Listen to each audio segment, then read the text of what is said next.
Di ka ba naligo na?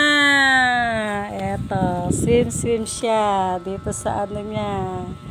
Eto, di ka pa naligo na. Siyempre, pinasyalan muna namin si Mother. Nag-e-bike muna kami, nagpasyal po. Oo, kasi painom pa ng gamot si Lola. Tapos uuwi na. Pag-uwi namin, si baby naman maliligo. O ito, namasyal kami. Bumili ulit ng mga ulam for today.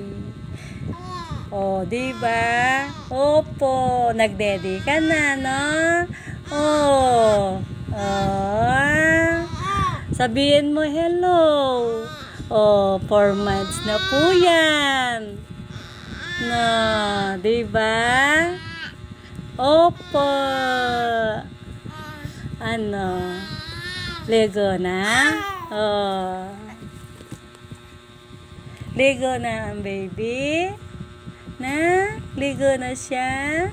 Opo. Inom pa ng vitamin si baby? Opo.